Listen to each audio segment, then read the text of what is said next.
For those, this actually is our first Brother Empowerment for 2019. Yay! And like what we were talking about before, we want to do more things where we are empowering more of our brothers to get connected, because we want you to know that we're going to uplift you and we're going to encourage you. And the key to this is getting rid of those negative isms that separate us. Toxic masculinity, misogynism, domestic violence, rape culture, gender inequality. We want to get rid of all of that and just have some fun and some and great energy with one another, uplifting and encouraging one another. So before we get started tonight, we actually have a special guest. Woo woo! Everybody get excited. Everybody get excited. We got another brother who actually is already a powerful brother. Mr. Ian Parks, tell the people who you are. Hello, everybody. My name is Ian Parks, a.k.a. Mr. Teens Have a Voice Too. And I actually have a nonprofit organization called the After School Special. And what I do with the After School Special is actually teach teens life skills, but we're more focused on trying to build teens from the inside out. So we focus on things such as self-love, compassion, finding your passion, and social skills. And the reason why we focus on these things is because we're seeing the way the overconsumption of technology is just having an effect on the youth. And we just want to restore those values one youth at a time. Yeah, that was a mouthful. Yeah, that was a mouthful. Yeah. And that's actually something powerful, because a lot of people don't even think about those who are in transition. And when you think about teens, they probably experience a great deal of transition. Yes. No longer a child, not really an adult, trying to find your identity, trying to find your voice. Yeah. Where does your passion come from for helping teens? It's funny you asked that. I always had some type of aura about me, even when I was young. For some reason, a lot of young kids used to gravitate to me in my neighborhood, but I never understood why. But when I got in the military, I used to volunteer a lot. And a lot of the events that I used to volunteer for, they were youth driven. And that's when I felt at my happiest moment. And I felt free just working with teenagers. And I just turned it into I turned my passion into a career. Well, thank you for that. And I just realized I was trying to use this dude's Facebook, and that's not even my Facebook. So I don't know any of these people really.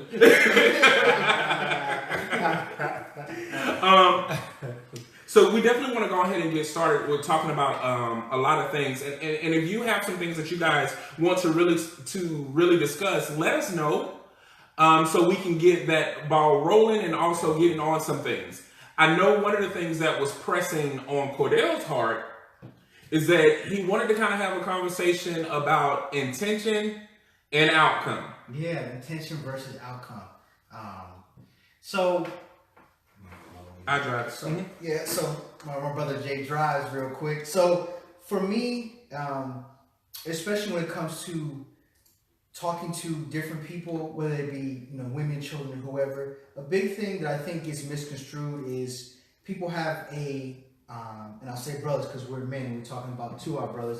I'll say there can be quite a few times where brothers will say something and they intend for one thing, but the result, or aka how it's received, is completely different. And there's even times where we will say certain things, and when it gets received in a way that we didn't intend to, we get upset. When really we can't really get upset, because everyone receives words and anything like that in their own way. So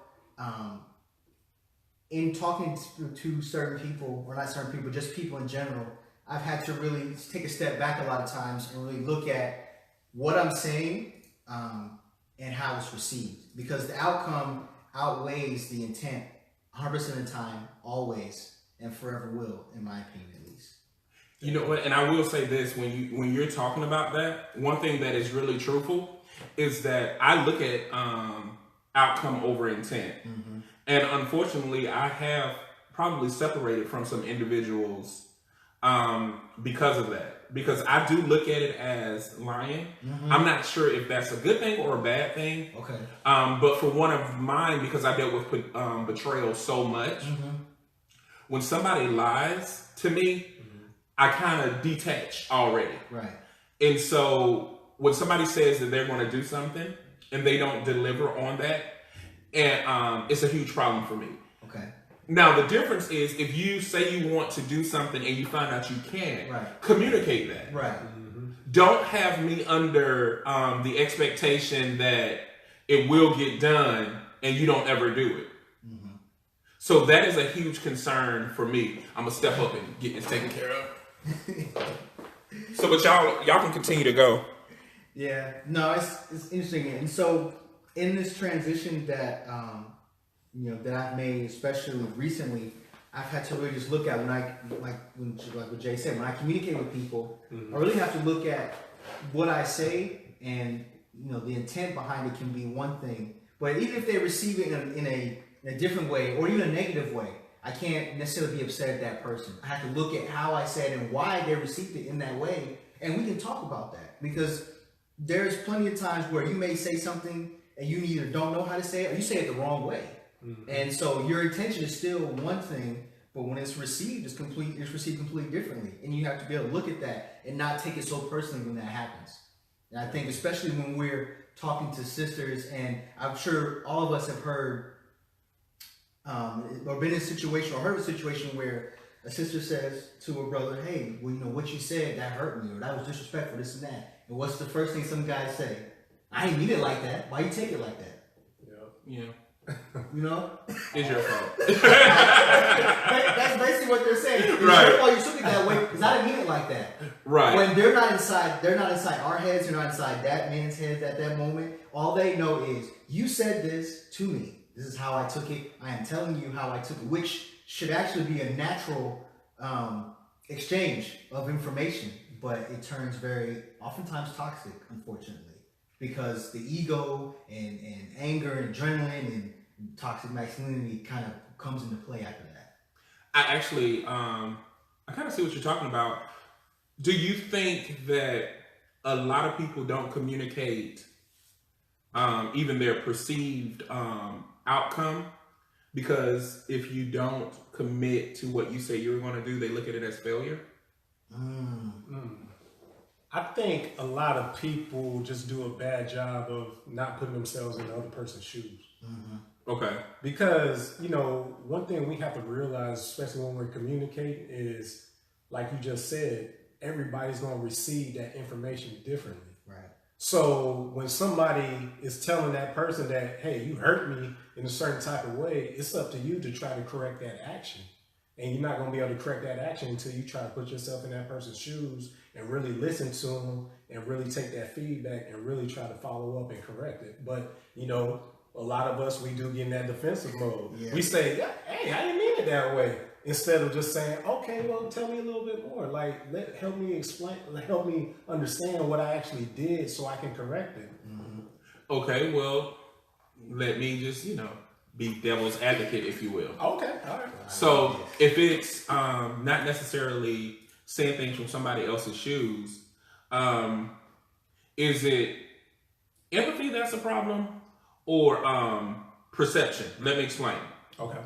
Empathy is I actually know how you feel. Definitely.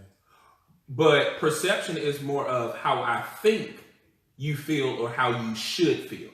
Yes. So I could really think that it's empathy, but really what I'm caught in is a perception. Like, well, Ian can take it. He's tough. He can deal with this. I mean, it's only one time. What one time could do. You know what I mean? So some people might think that they're thinking about that other person. Or like my pet peeve. Well, I didn't tell you because I didn't want to hurt you. Well, not telling me caused more hurt. Yeah. Yes. Yeah. But some people think, well, I didn't want to ruin your day, or I didn't want, because I knew you had a lot going on, I didn't want to add negative weight to you. Well, nothing is worse than having an expectation, and it's there. So what do you think about the people who think that they are taking the other person's feelings into consideration? When they leave information out? When they leave them, yeah, the omission of information.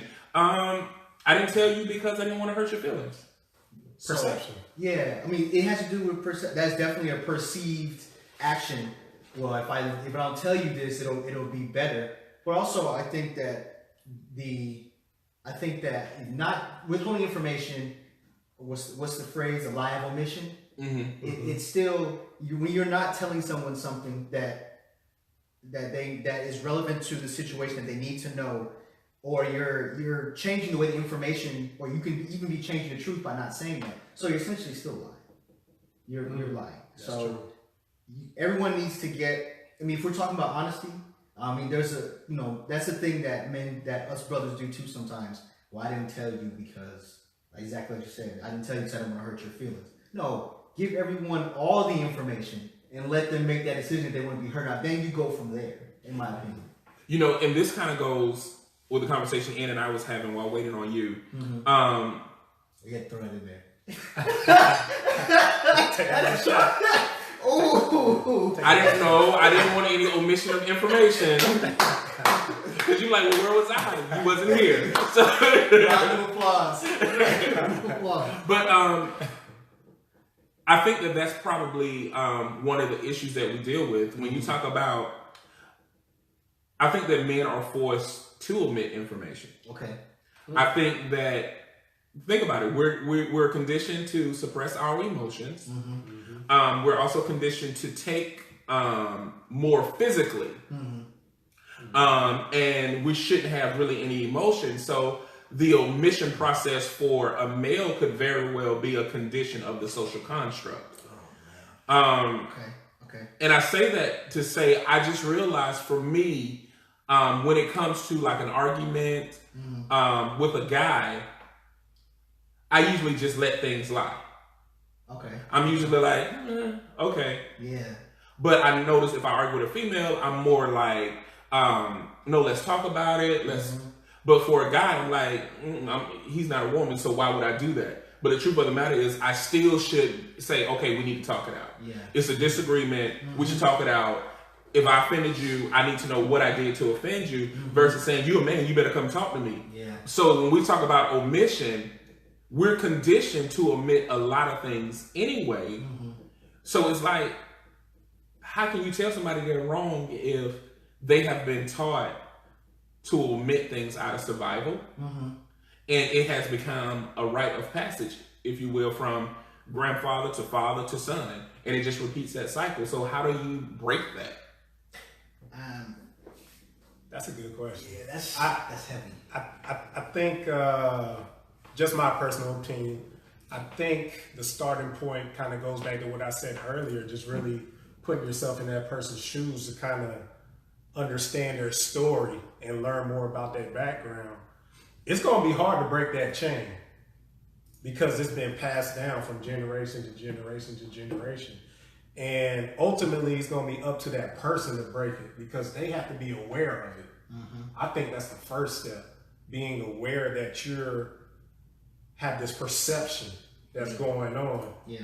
And once you're aware, I think you can now understand what's really happening. And then maybe you have to listen to other people's story and hear how they perceive things. And then once you take that information in, it might teach you something. Or you might have to just learn from anybody who's been in a similar situation. Right. But it's hard ultimately to break that chain, but it's up to the individual at the end of the day. Yeah.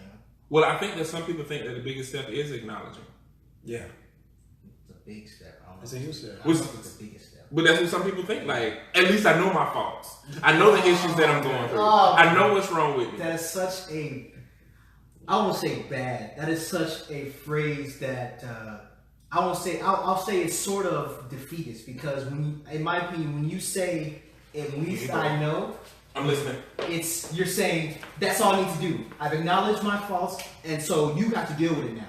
True. And I'm done. My work is done. That's true. And I say defeatist because you're defeating yourself because you're not challenging yourself to do more. Yes. You're just saying, okay, at least I know what I got going on. At least I know what's bad. Then that's whatever. You deal with the rest, and you're either gonna take it or leave it. That's what you're essentially telling that person. Take it or leave it. Because this is what I got for you. I had acknowledgement, and that's it. I don't have any action. I don't have any plan of action for correction. I don't have anything else beyond that. That's all I have. Yeah. So yeah, I think that is extremely, I'll say toxic, I won't say bad, but I'll just say that I think that phrasing is defeatist and it's very toxic. You have to come over now. To the point that you had, Jay, about if it's a rite of passage for us, it's one of those toxic heirlooms, as I like to say. I think that I put a status up on my Facebook not too long ago on my wall that said, the habits that you form to survive will fail you when you thrive, something of that nature. Okay. And I think that even though those tactics that we as brothers use to survive, or that we're taught when we were younger, I think we can still acknowledge those things, and we can acknowledge that this is what I've been taught, so this is why I act this way. And we can also still acknowledge that they are not necessarily correct, and we can correct them or take a different way with those actions. Well, that actually is true. But then think about it. We're talking about being in other people's shoes. Mm-hmm. We're asking someone to acknowledge a lot of faults here. Right. Mm-hmm. Which uproots a foundation. Mm-hmm. How do you recover after your foundation is rocked, though? Meaning, so a lot of people process, you're telling me to correct this habit means you're telling me now my mom was wrong, or my dad was wrong, or my grandma was wrong. It's not just me. Mm-hmm. It's my whole family was wrong. Right. So now that you tell me that this is wrong, I need to change this behavior that may reject my mom, my father, my grandma, and so on. So it really uproots their foundation. Right. Yeah. Yeah. Mm-hmm. So it's like, how do you overcome that? I would say the first and foremost would be to have these kind of conversations with other brothers, because we're all going through that. We've all learned, at least in my opinion, we've all learned something from a previous generation that wasn't exactly correct, if you want to use that term. So we all have at least some portion of our foundation being jackhammered away. Yeah, definitely. I actually like that jackhammered away. That was pretty good. That was actually pretty good. So, but how do you expect people to love us in that process? Think about it. There are people who, and this is where my trust issues even lie even more heavily when I'm thinking about it. Mm-hmm. It's you're evolving and getting to know you. Mm-hmm. Well, people have fallen in love with the perceived you at that stage. Mm-hmm. So now you're evolving and growing. Where does that put the people that's in your life? That means some of them may stay, and some of them shouldn't have never been there to begin with. That's true. So how do you move with all of those moving parts? I think, all right, let's start with this. Fact of life. We know. Just slide over a little bit. There we go. Fact of life. Fact of life. We know nobody's perfect, right? Right. So if that's a fact that everybody knows, then we should all have work to do, because we all got flaws. Okay, that's a great little plug. Look, to Dion, we're perfectly flawed, but the truth of the matter is, I do think that we're perfect. Really? I actually think that everybody is perfect in who they are. They are complete and whole in a sense of there will never be another end. But it doesn't take away from self-improvement. Mm-hmm. And I think we put too much weight on perfection versus understanding what it is. You are unique in who you are. You are original. You're not a carbon copy. Okay. You have everything if you really think about it. Yeah. But could you always be better though? But I don't think that has anything to do with perfection. Mm-hmm. Okay. See, I don't have perfection or perfect in my vocabulary. Oh. Because if you take religion out of the equation, tell me one thing that's perfect. Me. Once again. You are perfectly yourself, brother. You are correct. No, if you look at the definition of perfect, we are perfect. Okay. You say take the religion. No, not mine. What's my Merriam-Webster?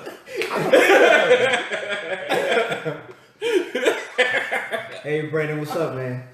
I think that. Hey, Brandon, how you doing? But I think we put weight on certain words. Mm-hmm. Yes, we do. And perfect is one of those words we put unnecessary weight on. Definitely. Perfect just means you're original. I mean, in layman's terms, and we are all that. Oh yeah, there'll never be an end. And so, what people fail to realize, every mistake that you make will be a perfect mistake. Mm-hmm. Mm-hmm. Have you ever thought about you're telling a joke or you're telling a story of like somebody falling? Mm-hmm. You can't really fall like you fell that first time. It just after that it's not original because that initial action was perfect. Right. Definitely. Anything duplicated after that is not what that original thing was. And I think that because we don't understand who we are and we've attached an emotion to perfect, we also limit who we are and the things that we can do. Okay. So yeah, you made a mistake, but it was a perfect mistake for you to learn the perfect lesson for you. Okay. And it may have taught other people, you know what I mean? Mm-hmm. But I think that there's so much weight. We have allowed people to define our perfect. That's true. So how do you feel about when people make mistakes, or even take yourself, when you've made mistakes, but you're trying to retract that action and trying to figure out what you could have did better? I don't think that has anything to do with perfection. Okay. Perfection doesn't mean that you're not flawed. That later came. That later came as a part of that. But perfection is you're just original. Okay. Okay. And you're just a perfect person who made a mistake. A perfect mistake. Okay. We just added too much emotion to it. That's true. And I think that that's what hinders communication a lot of times is building on to that emotion and then the word.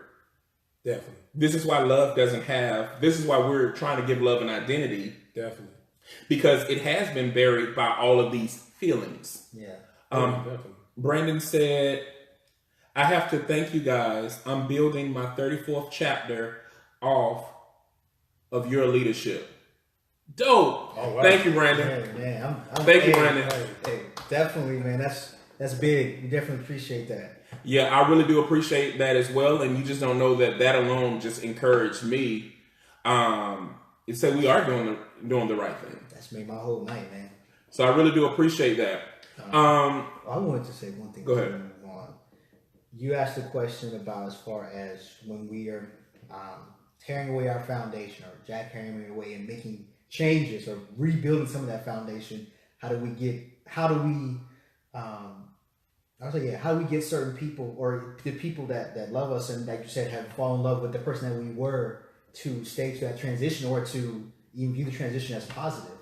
And I think the main thing is what we've been talking about all night is communication. That's the main thing. Oh, definitely. You communicate people and let them know, not let them know, but tell them about what you have going on with yourself. And I think you're right. Some people may not stay, but I think it's all about being level or being 100% transparent with people. Yeah. You know, and letting them because if they don't stay, even after you give them all that information, they don't stay.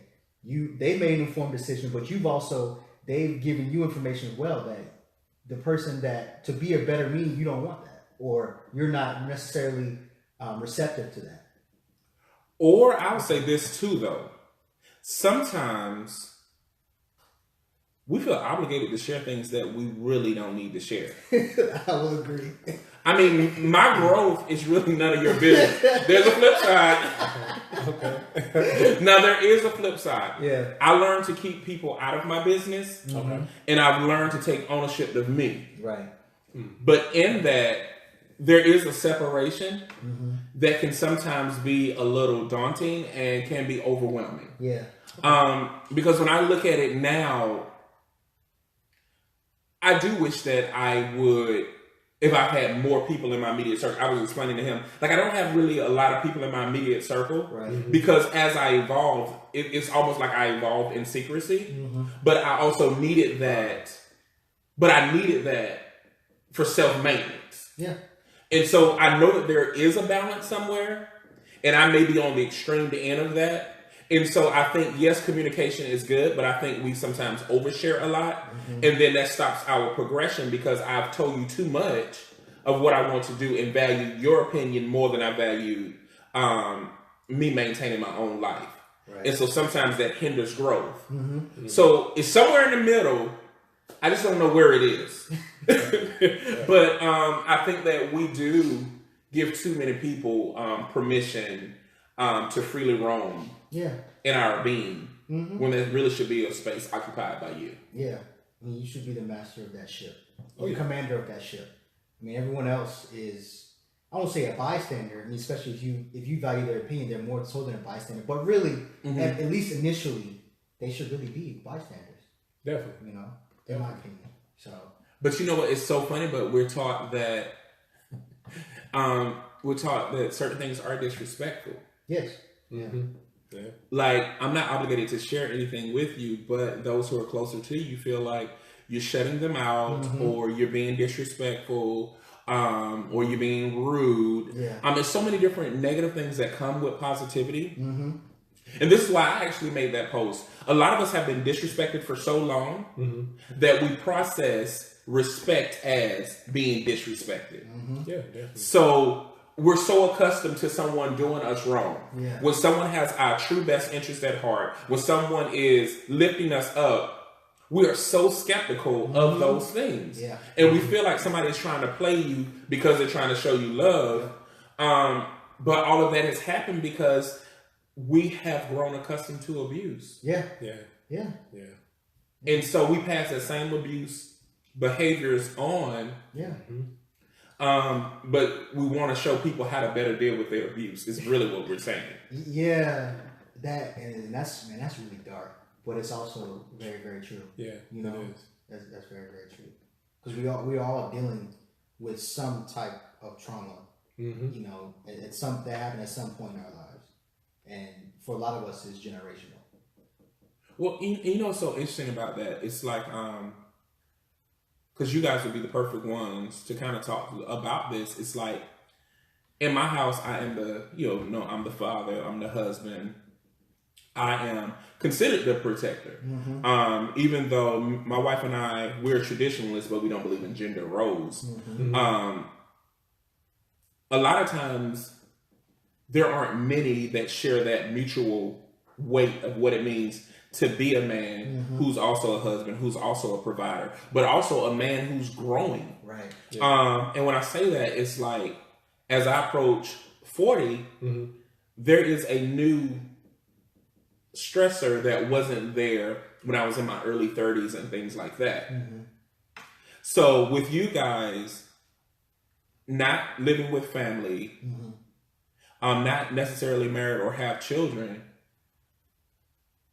what helps you kind of stay sane, if you will? That's really what it is. Like, what helps you maintain? Because, like, even on a bad day, I can retreat and somebody is there. Well, on your bad day, you can be isolated and by yourself. Like, what? Because I know I have a lot of guy friends who are single, or who are newly divorced, and some who are widowers. So, what do you do? Like, how do you maintain your sanity when you come home alone? Wow, that's. Ooh, I don't know if you want to touch on that one, Cordell. Oh, you want me to go first? Man. I know for me, I guess what's the word? And I'm gonna say a bunch of stuff, but it's all gonna tie together. I really am. I'm gonna say a bunch of stuff, but it's all gonna tie together. I'm gonna ramble, but it's gonna make sense at the end. Okay. It's gonna be a lot of words. So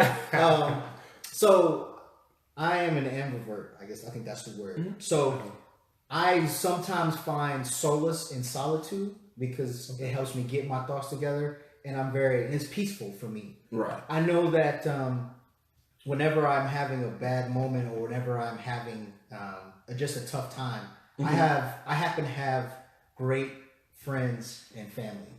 I have brothers like you all, like both of y'all, and I have good family, great family that I can turn to, men and women, that I can turn to and that I can go visit and just be around a fellowship with. That helps me maintain my sanity. I also have a therapist, and she's great. And so I enrolled in therapy. It's been probably it's been almost a year now. Okay. And so that also helps me. Oh, thank you, man. Thank you. So that also helps me a lot. But mostly, I have great friends and family. A few of them are actually watching.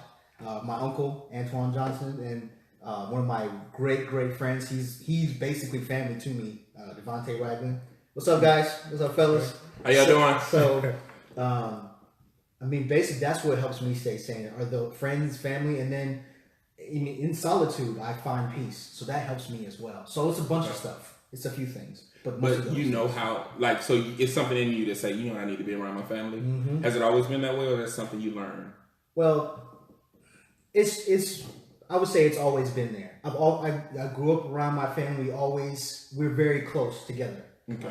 For the most part, most of my family, we're very close together. They live not too far away. I have uncles, my grandmother, they're in Henderson. So, whenever even when I'm not having time, if I just want to go be around, people I know who love me and care about me, I go just fellowship with my family.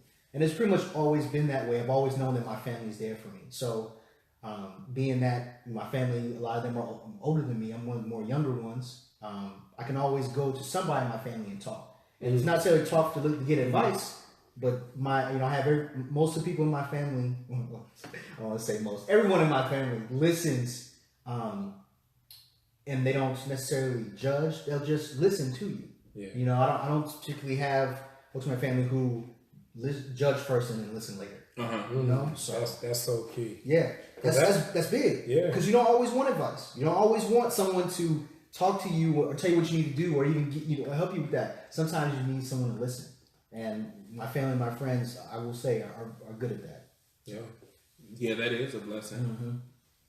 Now, I want to touch on the judge part because for somebody who works with a lot of kids, specifically teenagers, that's why a lot of teenagers are afraid to speak up about what's going on with them because of that judgment part. Yeah. They don't want to be judged. Sometimes they just want somebody just to listen to them. Yeah. Or maybe they just want advice, but it's hard for you to go get that advice. That judgment is going to come out first. Now, for me, I'm going to be honest with you guys. That's a flaw of mine. What's the flaw? I'm the type of person that if something is going wrong, instead of me reaching out maybe to seek advice from somebody, I deal with it on my own. Yeah. And I'm more accepting of whatever happened because I'm the type of person that I feel like if something is going wrong, I feel like it was meant to be. So I'm more accepting of the bad things that happen versus trying to seek advice or versus trying to tell somebody what's actually going on. Okay.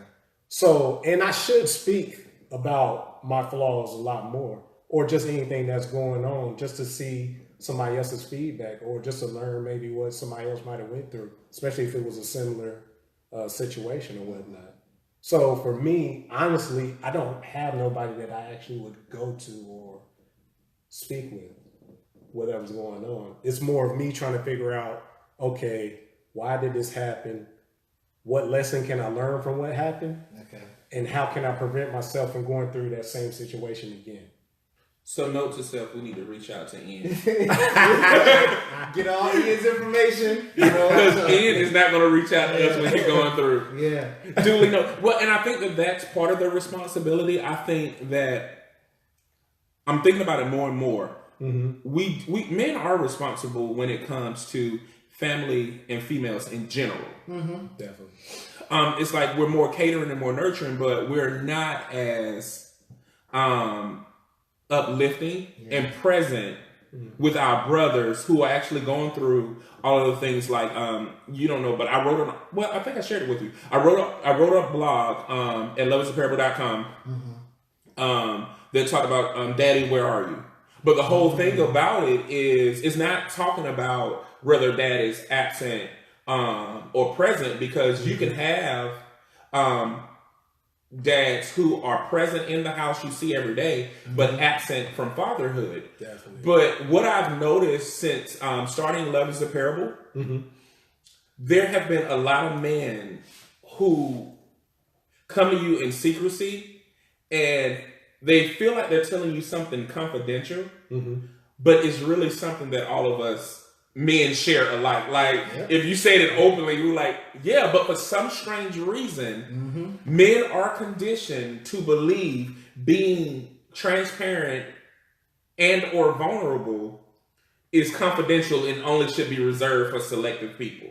Yeah. Yeah. But it's robbing us of an opportunity to say, no, this is normal to go through this. Like, fortunately, I do have some friends who are males who have smaller children. But I remember when we first had our children, none of our friends had babies. Yeah.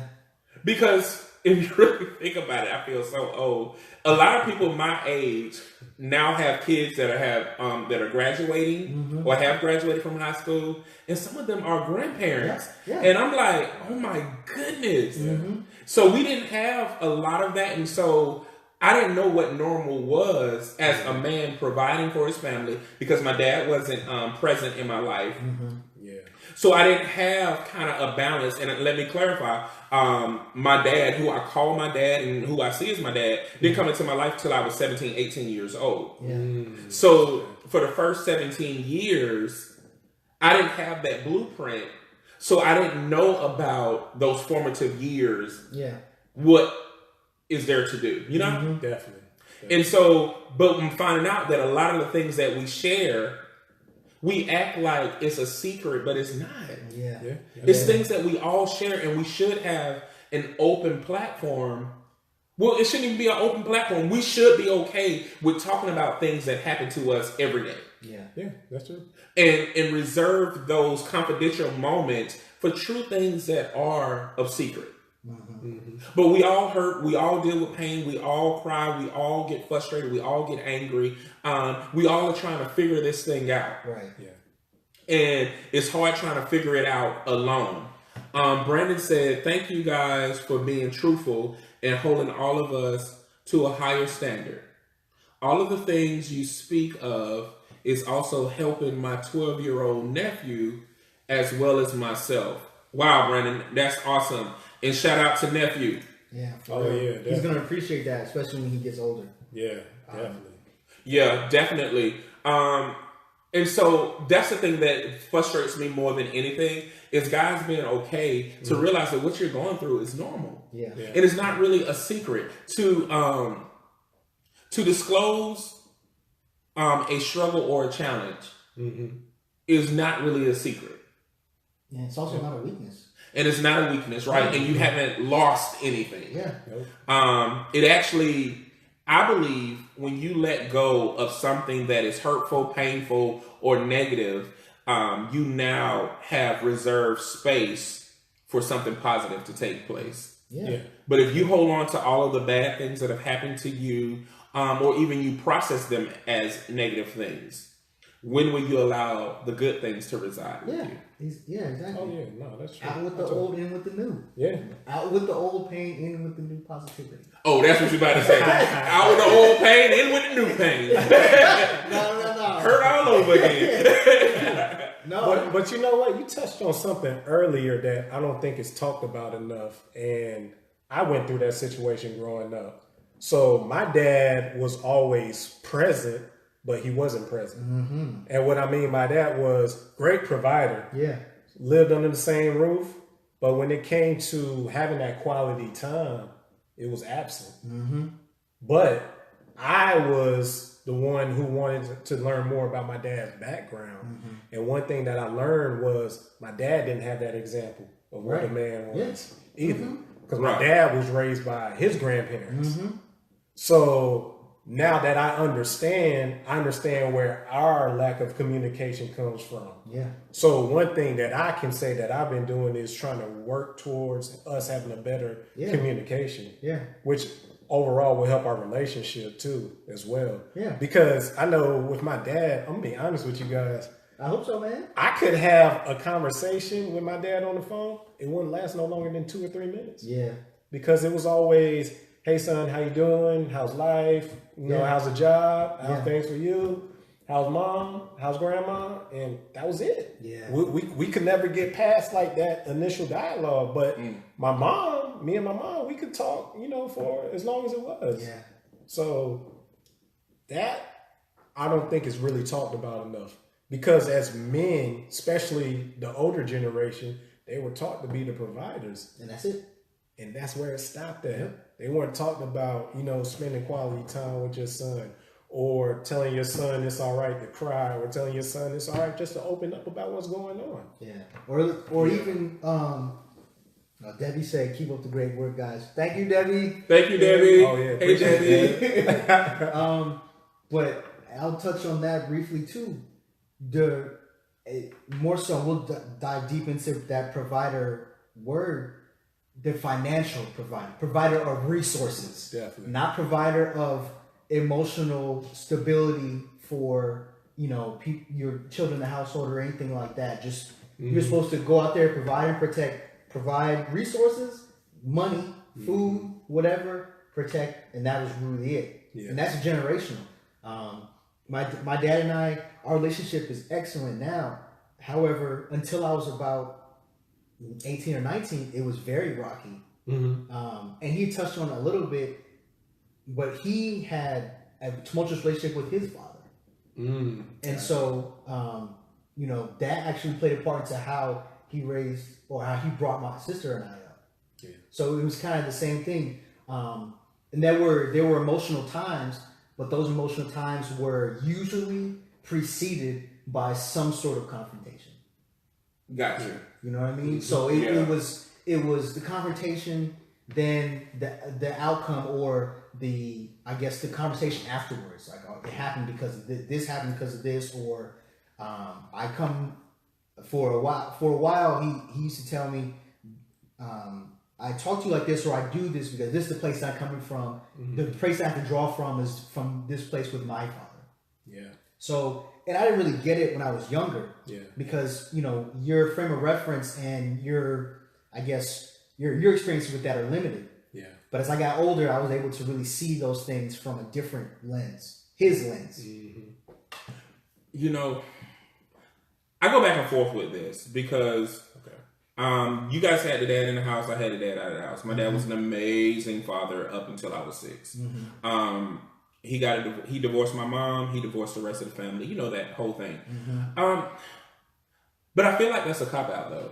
Just because you had a shitty daddy or a dad that wasn't anything, that doesn't mean you have to be a messed up parent as well. That's true. And it's so frustrating that when people use that excuse, because here's the flip side. I didn't have my dad either. But that's still not an excuse for me to not be a present father for my children. Yeah, that's true. And it's so frustrating when people use that. It's like, to be honest, this is the draining part of it. Yeah. Is the emotional journey that you have to go through to call BS on the court. Okay. Yeah. Like, okay, you went through all of that. If you did go through all of that, then you know how it feels. Why would you want your child to go through that same thing? Yeah. And so for me, it would infuriate me. If my dad told me that, I would probably be so upset because I'm like, give me a better excuse. And like my dad really did, and it was a horrible one. He said that I knew you'd be all right because your mom always made sure everything was taken care of. Wow. So that was an excuse for you to be sorry, is because you got with a woman that you knew would handle business just in case you decided to be sorry. Yeah. And I think that we need to not accept that. If a person says, I did this because this is what I was taught to do, but you still knew how it made you feel. Right. Yeah. So why did you do that? Why would you continue to do that? Why would you continue to pass that on? We got to stop passing on damaging mantles. Yeah. With AJ. Toxic heirlooms, generational heirlooms. We will give people something bad and painful, and that's why I hate that. I went through it, you have to go through it too. No. Yep. I went through it so you won't have to go through it. I went through it because I don't want you to go through it. Why would I want you to experience the same exact thing that I experienced? Yeah. It's the trauma gauntlet. You passing the baton, or all right, your turn. You go through now. You come out, you good. If you don't, I guess it wasn't for you. My cousin just got on talking about, you already know my Yeah. So, I love you, Anthony. But I mean, but that's that's definitely that's one of the things too. And I think with now. I was still, I still had times where I was upset. I understood, but I was still upset, and I feel exactly where you're coming from. Where you say you still have, and that's where accountability comes in. You can understand, you can forgive, if you so choose or not. Right. But that accountability has to be there. Like Jay said, you have to call BS on the court. Yeah. You still have to hold people accountable. Just you knew how it made you feel, and it happened to you. What does it got to do with me? basically. Yeah, because now I'm dealing with, like, I'm not dealing with your pain, I'm dealing with my pain. Right. Yeah. And it was a pain that you caused. And so we talk about, you intended on being a great father, but no, you actually didn't intend on being a great father. You intended on being whatever your father was and getting back at your father through me. Yep. Yeah. That's really what you, that was your intention, and that was the outcome. Brandon said, yep, same with me. My birth dad didn't have the example of how to be a dad because his dad didn't. Gotcha. Yeah, I totally understand that. But I realize that if we're going to talk about brother empowerment and holding brothers accountable, we got to hold people accountable when they do those sob stories. Yeah. And I don't think we do that enough, and it's frustrating. Because what that does, I can tell you a whole sob story to make you feel sad, but it's not going to be progressive. True. Yeah. Like, in order for me to, we have been through a lot. And we just got to stop that, because what we do, we pass on that same behavior to those that we claim that we love. Yeah.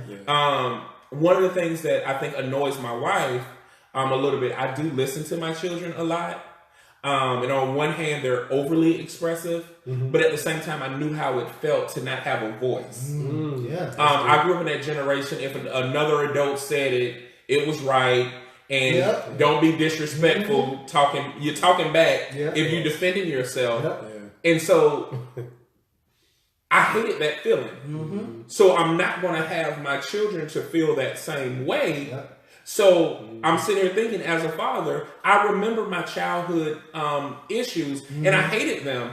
And so I don't want to pass them on. So I can't understand how a father, how a brother, how anybody can process pain and say, ooh, I'm going to do the same thing to my younger brother, or I'm going to do the same thing to my children. I don't understand that. My cousin said he loved me too. Yep, I already knew. Kimberly Winborn said, I love what you said about your dad. And sounds like you're getting to a better place with your dad. I appreciate that, Kim. Definitely.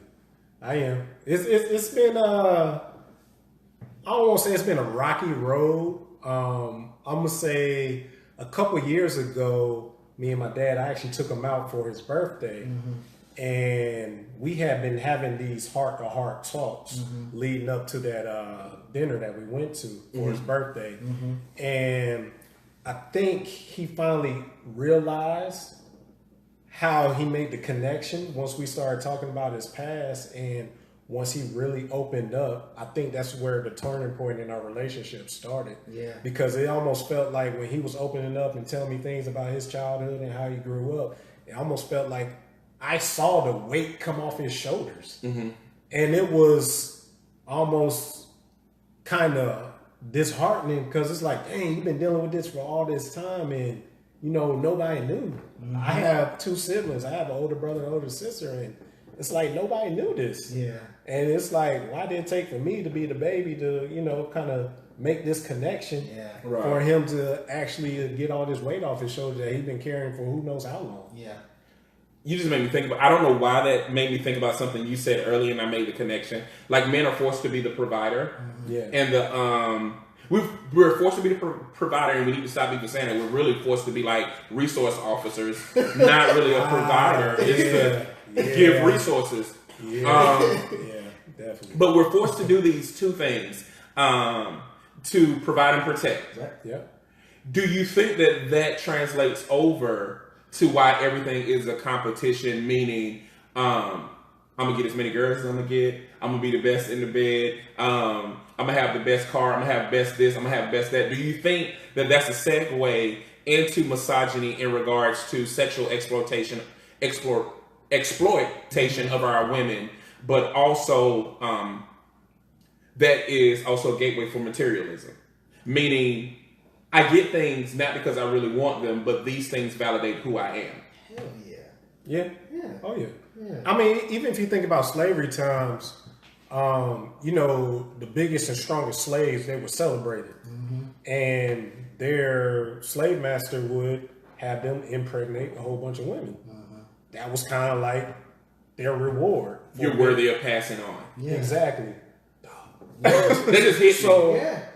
And it's still continuing, but except in today's world, it's just shown in different ways. Yeah. I mean, look at, I mean, in here in the U.S., I mean, everything is, especially with men, everything is conquest. Yeah.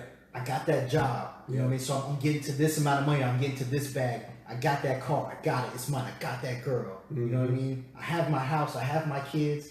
And, you know, it's almost as if you're lording over all of your possessions. You're like a dragon in the Lord of the Rings movie. You know, you got all this gold in your vault. And this is mine. I got it. It's mine. You know, no one might take it from you, nothing like that. You know, dude, and that's what you have been relegated to. And it's so funny because the dragon only had not what he wanted, what other people want. Right. Yeah. That's what defined his wealth. I mean, defined his what made him who he was. And so it goes back to the same thing. I don't want to be in any relationship just because of clout. Right. Yeah. And so we have to purposely break that cycle. And I think that's why I rebel so much against competition. Yeah. Yeah. Because I think that it becomes like when y'all guys start having children, or if you decide to have children, one of the things that always happen is it's a competition even with the parents. Yeah. The baby's like, oh, my baby started rolling, and my baby only 2 weeks. Yeah. Oh, for real? 24 hours, my baby was burping by herself. And it's like, and it's always like, even when you go to PTA, you go to different things, like if your child act out, it makes you feel like, am I going through this alone? So we create this isolation and then create this competition on the same side. This phone is getting on my nerves, keep refocusing. But that's why I don't like competition. And then you just helped me realize it's another layer to that, because we're forced to do things that we really don't want to do, but we're told we need to do. Yeah. And then if you think about materialistic things too, it's only temporary happiness. Because when we do get whatever it is that we're, striving to get or whatnot, once we get it, we're only happy for the moment. You're looking for the next biggest thing. And then exactly. And it's almost like, when does it stop? Yeah. When are you just going to be content with how happy you are with everything that's around you? Yeah. Right. Yeah. Because it'll be a never-ending game. Yeah. Yeah. And there's no balance in that. None. There's no balance in that. If every time you get something, you have a finite time that you're okay, that you're happy with that, and then it's on to the next biggest thing. And I'm not trying to say anything against progression. Yeah. Natural progression is great. But just wanting more just because is a very slippery slope, and that rabbit hole is deep. It's never ending. See how fast an hour go by? Like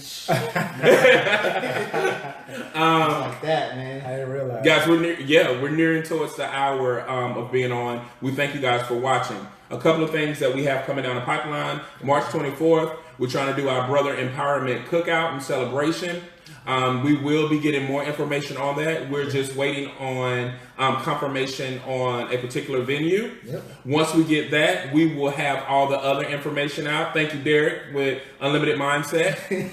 So you guys, please, we need your support. A brother that may utilize this platform, or can really take advantage of having brothers to just love on, brothers to just protect, brothers to just uplift one another in a safe place to be.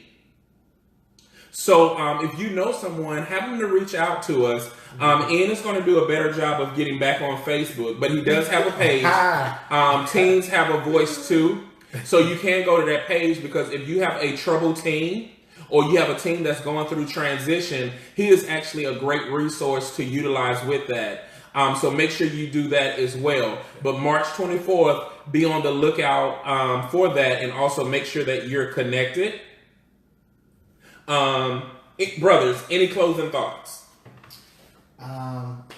Closing thoughts are, as I've said since we started Brother Empowerment, to be open is the best thing, in my opinion, because when you're open, you are the most receptive to change, progression, and positivity. I think that's pretty much it for me. Also, I will say love is a parable. Guys, if you know people, make sure you do follow Love is a Parable. You follow Love is a Parable. Kim, I would love for you to have your brother on here because I think your brother is like super dope. I would love to have him on here. Yeah, because he's an amazing person and he would bring a different dynamic that we need. Please, guys, make sure that you have liked the Love is a Parable page because more communication is going to be coming that way. And share it with your friends. I know that Apple just did an update, but share it with your friends, share it with them so that they can like, because you'd be surprised how this may help. My wife, Lolita Garnett, said, I'm proud of you guys. Keep up the excellent work. Thank you. Oh, Thank appreciate you. that. And, okay, thank you for telling Kim. Okay, closing thoughts in. I would say this. I'm gonna make it short and sweet. Support is the cousin of love. Ooh. So us as men, we gotta continue to support each other. Definitely love each other. I say it's family reunion time. Love and support. I definitely agree with that, guys. Don't go through anything alone. Mm-hmm.